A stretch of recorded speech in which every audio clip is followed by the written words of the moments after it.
السلام علیکم ورحمۃ اللہ وبرکاتہ۔ میرے پیارے دوستو، امید ہے کہ آپ سب خیریت سے ہوں گے۔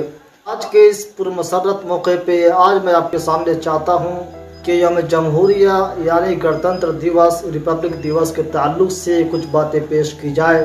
لہو وطن کے شہیدوں کا رنگ لایا ہے، لہو وطن کے شہیدوں کا رنگ لایا ہے، اچھل رہا ہے زمانے میں نام آزادی۔ میرے دوستو، ہم سب اس سے واقف ہیں کہ ہمارا ملک ہندوستان ایک جمہوری اور سیکولر ملک ہے۔ ہمارا ملک ہندوستان جمہوری اور سیکولر نظام پہ مشتمل ہے، اور اس وطن عزیز میں دو دن بہت ہی اہمیت کے حامل ہیں، جس سے بھی ہم سب واقف ہیں۔ دونوں کی تاریخی داستاں بہت ہی تابناک ہے۔ یہ دونوں دن ہم ہندوستانیوں کو اس بات کی طرف اشارہ کرتا ہے کہ اپنے وجود، اپنے وقار اور اپنے سیاست کو کالعدم یعنی ختم نہ ہونے دینا، اور اسے باقی رکھنے میں تن من دھن کی بازی لگا دینا، اپنی جانوں کو قربان کر دینا، اپنی مالوں کو نچھاور کر دینا، کیونکہ یہ بہار اور جشن کے دن صرف احتجاج کرنے سے، صرف چند احتجاج کرنے سے نہیں ہوا، اور نہ ہی 10 یا 5 سال یا چند سال جنگیں لڑنے سے ہوئی، بلکہ یہ آزادی، یہ جمہوریت کا دن ہمیں، یہ آزادی جمہوریت کا دن، اس کی خوشی بہت ہی طویل عرصے کے جد جہد، مشقت، مال و جان کے قربانی کے بعد ملی۔ اس ملک کو آزادی دلانے کے لیے جوش اور جذبے کے ساتھ، جوش اور جذبے سے یہ دن ہمیں نصیب ہوا، یہ دن ہمیں ملا۔ دوستو، ان سب سے ہٹ کر ہمیں اس بات کا علم ہونا چاہیے، ہمیں یہ معلوم ہونا چاہیے کہ ہم یوم جمہوریہ کیوں مناتے ہیں، ہم گنتنتر دیوس کیوں مناتے ہیں، ہم ریپبلک ڈے کیوں مناتے ہیں، why we celebrate the republic day. دوستو، اس سے تو ہم سب واقف ہیں، یہ ہم جانتے ہیں کہ ہمارا دیش، ہمارا ملک، ہمارا وطن 15 اگست 1947 کو آزاد ہوا۔ اس کے بعد 26 جنوری 1950 کو ہمارا ملک ہندوستان ایک جمہوری ملک میں تبدیل ہوا، اور ملک میں آئین نافذ ہوا۔ یہی وجہ ہے، اسی وجہ کی بنا پہ ہم 26 جنوری کا دن مناتے ہیں، یعنی ریپبلک ڈے مناتے ہیں، گنتنتر دیوس مناتے ہیں۔ دوستو، مختصر میں اس کانسٹیٹیوشن، اس آئین کو بنانے کے لیے کتنے وقت کی درکار ہوئی، کتنے وقت لگے۔ ہمارا ملک جب آزاد ہوا 15 اگست 1947، اس کے بعد کتنا وقت لگا رہا ہمارا آئین، ہمارا کانسٹیٹیوشن کو تیار ہونے میں۔ آئیے اس کو بھی مختصر میں جاننے کی کوشش کرتے ہیں، کیونکہ یہی وقت ہے، ایسے وقت میں، ایسے حالات میں، ایسے خوشی کے ماحول میں یہ جاننے کا اچھا موقع ہے۔ کم سے کم ایسے وقت میں ہم جانیں کہ ہمارا جو کانسٹیٹیوشن، ہمارا جو سنویدھان، ہمارا جو آئین، ہمارا جو دستور ہے، اس کو بننے میں کتنے وقت لگے، اس کو جاننا بھی ہم سب کے لیے ضروری ہے، اہم ہے۔ دوستو، ہمارا ملک ہندوستان آزاد ہونے کے بعد دستور ساز اسمبلی کا اعلان ہوا۔ دستور بنانے والے کو، جو لوگ دستور آئین بنانے میں جو لوگ شریک تھے، ان کا ایک عمل تیار کیا گیا، اس کو بنایا گیا، اسی کو کہہ سکتے ہیں دستور ساز اسمبلی کا اعلان ہوا۔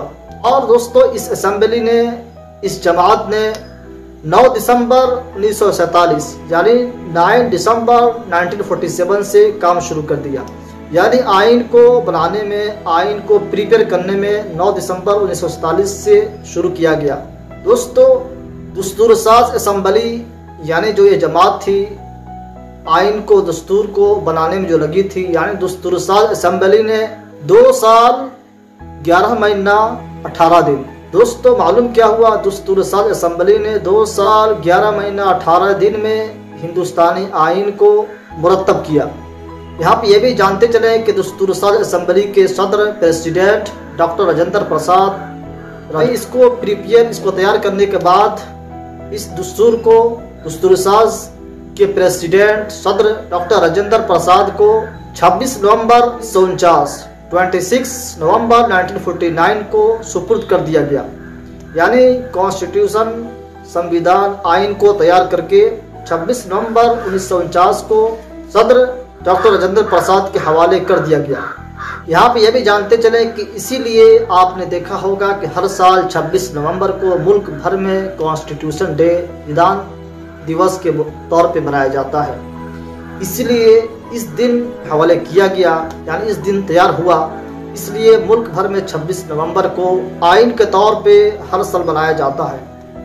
دوستو مختصر میں اس چیز کو جاننے کے بعد کہ ہمارا آئین، ہمارا کانسٹیٹیوشن ہمارا کتنے دنوں میں تیار ہوا، کون کون لوگ اس میں شریک تھے، اس کو نہ بتاتے ہوئے بات کو مختصر کرتے ہوئے میں چاہتا ہوں کہ ہمارا ملک ہندوستان جب آزاد ہوا تو اس میں سوتنتر سینانی یعنی جو مجاہدین وطن تھے ان کی کیا کیا قربانیاں تھیں، یوں تو ہم اس کو سلسلوار گننا چاہیں تو نہیں گن سکتے۔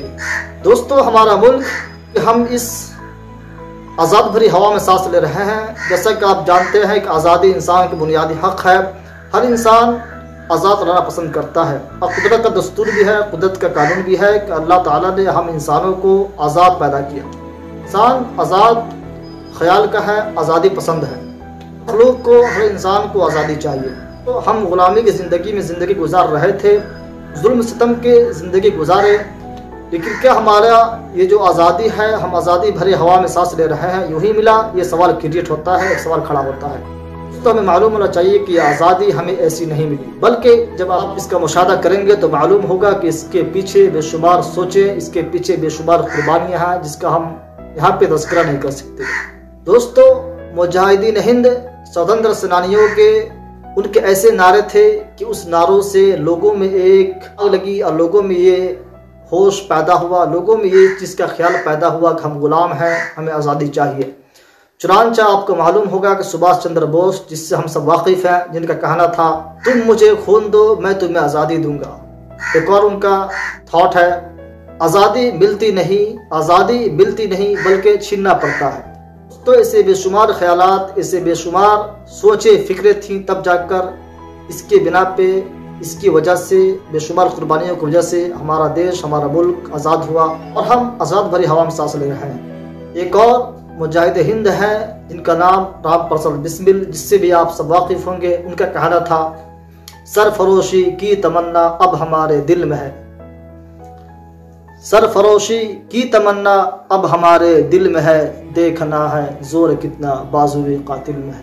دوستو ایسے بے شمار ترانے، ایسے بے شمار فکرے، خیالات جس کی بنا پہ ہمارا ملک، ہمارا دیش، ہمارا وطن عزیز آزاد ہوا، اور ایسے بے شمار قربانیاں ہیں جس کا ہم احاطہ یہاں نہیں کر سکتے، اس کو گننا چاہیں تو مختصر وقت میں نہیں گن سکتے۔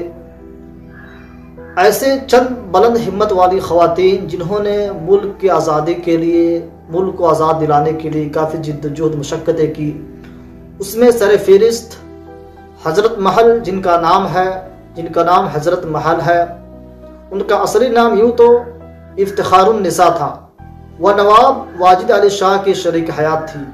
واجد علی شاہ ہم سب واقف ہیں۔ دوستو جب انگریزوں نے واجد علی شاہ کو جلا وطن کر دیا، باہر کر دیا، ایسے وقت میں اس وقت یہ خاتون برطانوی سامراج کے سامنے ڈٹ کر مقابلہ کیا، برطانوی سامراج کے سامنے، انگریزوں کے سامنے، گوروں کے سامنے، ان کے خلاف بلند ہمتی سے لڑتی رہی۔ دوستو ایک اور خاتون ہے، کا نام ہم سب واقف ہیں، سروجنی نائیڈو۔ سروجنی نائیڈو کا بھی کردار، رول آزادی کے لڑائی میں، آزادی کے آندولن میں کافی اچھا رہا ہے۔ کی پیدائش حیدرآباد میں ہوئی۔ سروجنی نائیڈو یہ خاتون ہندوستان کے مختلف صوبوں کا دورہ کیا اور تمام صوبوں میں جا کر اپنے پر اثر آواز کے ذریعے لوگوں میں ایک آگ پھونکی، آزادی کی آگ پھونکی کہ اٹھو چلو آزادی لڑو۔ دوستو یہ خاتون سروجنی نائیڈو نے اپنے پر اثر تقریر کے ذریعے لوگوں کے دلوں میں آزادی کا ایک تصور، ایک خیال ان کے دلوں میں کہیں بیٹھا ہوا تھا، بس اس چنگاری کو یہ خاتون نے ہوا دی۔ دوستو ویسے ہم اگر شمار کرنا چاہیں، آزادی کے متوالوں کا بے شمار ہے۔ ہم تمام آزادی کے متوالے جنہوں نے دیش کی خاطر اپنی قربانیاں پیش کی، دیش کے خاطر، دیش کی آزادی دلانے کے لیے قربانی دی، جد جہد کی، مشقتیں کی، ان تمام کو ہم خراج عقیدت پیش کرتے ہیں، سلام کرتے ہیں، سب کو خراج عقیدت پیش کرتے ہیں، ان سب کو ہم شکر گزار ہیں۔ آج جب کہ ہم اس آزاد ماحول میں سانس لے رہے ہیں، انہی کا کارنامیوں کا، ان کی قربانیوں کا نتیجہ ہے کہ آج ہم سب آزاد ماحول میں سانس لے رہے ہیں۔ دوستو یہ آزادی بہت بڑی نعمت ہے، در حقیقت یہ اللہ رب العزت کی جانب سے بھی ایک بہت بڑا عطیہ ہے، ایک نعمت کو قدر کرنا چاہیے، آزادی کو ہمیں کھونے نہیں دینا چاہیے۔ اسی آزادی کے خاطر کسی نے کہا ہے اپنی آزادی کو ہم ہرگز مٹا سکتے نہیں۔ اپنی آزادی کو ہم ہرگز مٹا سکتے نہیں، سر کٹا سکتے ہیں لیکن سر جھکا سکتے نہیں۔ دوستو، اس شعر کے ساتھ اپنی بات کو ختم کرنا چاہتا ہوں۔ دل سے نہ نکلے گی مر کر بھی وطن کی الفت، دل سے نہ نکلے گی مر کر بھی وطن کی الفت، میری مٹی سے بھی خوشبو وفا آئے گی۔